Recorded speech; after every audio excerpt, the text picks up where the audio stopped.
नमस्कार दोस्तों, स्वागत है आप सभी का। दोस्तों आज की यहाँ पर वीडियो में हम जानने वाले हैं संसद से आप सभी ईपीएस 95 पेंशन धारकों के लिए बहुत ही बड़ी खबर निकलकर सामने आ चुकी है, जिसमें पेंशन बढ़ोतरी पर जो मोदी जी को भी फटकार लगाई गई है। संसद में सरकार ने क्या ऐलान किया है, क्या कहा मोदी जी ने, और साथ ही साथ मोदी जी को यहाँ पर जो है सुप्रिया सुले जी द्वारा क्या कहा गया पेंशन बढ़ोतरी के बारे में, इसके बारे में बात करेंगे। वहीं दोस्तों पेंशन बढ़ोतरी पर सदन में जो वित्त मंत्री ने क्या आके बात बोली है, इसके बारे में बात करेंगे। साथ ही इम्तियाज जलील फसाद जी एआईएमआईएम के जो सांसद हैं, उन्होंने यहाँ पर पेंशन बढ़ोतरी पर क्या बात की है, इसके बारे में दोस्तों आज की इस वीडियो में बात करेंगे। आप सभी ईपीएस 95 पेंशन धारकों के लिए क्या बड़ी खबर है, क्या बड़ी खुशखबरी है, आने वाले समय में आप सभी के लिए क्या बड़ी खुशखबरी हो सकती है, इसके बारे में दोस्तों आज की इस वीडियो में बात करेंगे। इसलिए अगर आप पेंशन धारक ईपीएस 95 पेंशन धारक है, सरकारी कर्मचारी या फिर राज्य कर्मचारी पेंशन धारक है, तो दोस्तों आप सभी को यह वीडियो पूरा जरूर देखना चाहिए, क्योंकि आप सभी के लिए बहुत ही महत्वपूर्ण अपडेट है जो कि आज की इस वीडियो में हम आपको दे रही हैं। देखिए दोस्तों, सबसे पहले हम बात करते हैं यहाँ पर जो है सुप्रिया सुले जी जो कि सांसद हैं, उन्होंने यहाँ पर क्या ईपीएस 95 पेंशन की मांग उठाई। तो दोस्तों सुप्रिया सुले जी ने संसद के सदन में कहा कि जो ईपीएस 95 पेंशन धारक है उन्हें बहुत ही कम पेंशन मिल रही है, उनकी तमाम जो मांगे हैं उन्हें मंजूर किया जाए। जिसमें सुप्रिया सुले जी ने कहा कि इस महंगाई के दौर में हाल फिलहाल में जो पेंशन धारकों को पेंशन है वो 1-2 या फिर 3,000 रुपये तक की मिल रही है, लेकिन यहाँ पर अगर उन पेंशन धारकों को 7,500 रुपये की जो न्यूनतम पेंशन की वो मांग कर रहे हैं, अगर 7,000 रुपये 500 प्लस डीए की मांग जो है सरकार मान ले तो उनमें सरकार का क्या घाटा होने वाला है। लेकिन ईपीएस 95 जो वृद्ध पेंशन धारक है उनके लिए ये बहुत ही राहत की खबर होगी।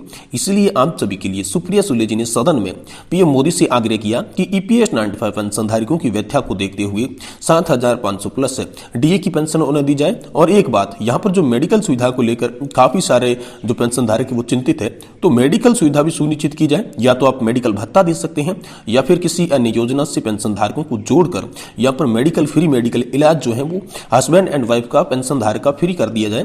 इस प्रकार का आप भी कदम उठा सकते हैं। ये दोस्तों मांग आप सभी के लिए सुप्रिया सुले जी ने यहाँ पर संसद में उठाई, जिसके जवाब में यहाँ पर काफी सारे मंत्री और स्पीकर ने कहा कि आपका मांगे जायज है, हम इन मांगों पर जल्द ही कोई बड़ा प्रस्ताव लाएंगे। और आप सभी की जो मांगे हैं 7,500 प्लस डीए फ्री मेडिकल की मांग, इस पर गहन चिंतन मंथन और विचार किया जाएगा, जिसके बाद हम आपको यहाँ पर फैसला देने वाले हैं। ईपीएस 95 पेंशन धारकों को 2024 से पहले राहत दी जाएगी, ऐसा दोस्तों आश्वासन जो है वो सदन के अंदर मिला है। अब देखते हैं आने वाले समय में इसके बारे में क्या बड़ी खबर आती है। वहीं दोस्तों वित्त मंत्री ने एक बहुत ही बड़ी बात बोली है ईपीएस पेंशनरों को लेकर, क्योंकि एआईएमआईएम के सांसद यहाँ पर इम्तियाज जलील फसाद ने जब ईपीएस 95 पेंशन का मुद्दा उठाया तो उन्होंने सीधा टारगेट किया वित्त मंत्री निर्मला सीतारमण को, क्योंकि वित्त मंत्री से उन्होंने पूछा कि ईपीएस 95 पेंशन धारकों की मांगे आखिर इतने लंबे समय से क्यों नहीं मानी जा रही है। सरकार जन कल्याण के लिए नई नई योजनाएं ला रही है, तो उनके पास फंड की कमी कहां पर आ रही है। सरकार बोलती है कि हमारे पास फंड नहीं है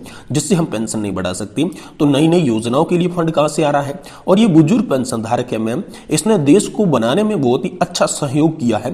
बुजुर्ग पेंशन धारकों को अब पेंशन देनी चाहिए, क्योंकि जब तक वो कर्मचारी थे या फिर किसी प्राइवेट सेक्टर में काम कर रहे थे तब तक उन्हें अच्छी खासी सैलरी मिल रही थी, लेकिन अब बुजुर्ग हो चुके हैं, अब वृद्ध लोगों से काम नहीं हो रहा है, उन्हें कई सारी बीमारियां भी घेर लेती है। और ऐसे बुढ़ापे की जो लाठी है पेंशन, उनको आप अगर नहीं बढ़ाएंगे तो उनका इस महंगाई के दौर में गुजर बसर कैसे होने वाला है। अब 200 से 2,000 रुपए की पेंशन में कोई परिवार कैसे चल सकता है, ये सवाल जो है वो एआईएमआईएम के जो सांसद थे इम्तियाज जलील फसाद, उन्होंने यहाँ पर वित्त मंत्री जी से किए, जिसके जवाब में वित्त मंत्री ने कहा कि हम यहाँ पर पेंशन धारकों की बातों को समझ रहे हैं। पेंशन धारकों के लिए हमने कमेटी भी बनाई है, कमेटी अपनी रिपोर्ट अब जल्द सौंपने वाली है। और कमेटी ने यहाँ पर सिफारिश भी की है कि अब न्यूनतम पेंशन जो है उन्हें निर्धारित करके दी जाए। और 7,500 की मांग भी पेंशन धारक कर रहे हैं, तो पेंशन धारकों को कहीं ना कहीं अब एक राहत की सांस देखने को मिल सकती है, क्योंकि लगातार संसद के अंदर मांग उठ रही है, लगातार अलग अलग देश के राज्यों के अंदर मांग उठ रही है, धरना प्रदर्शन हो रहे हैं,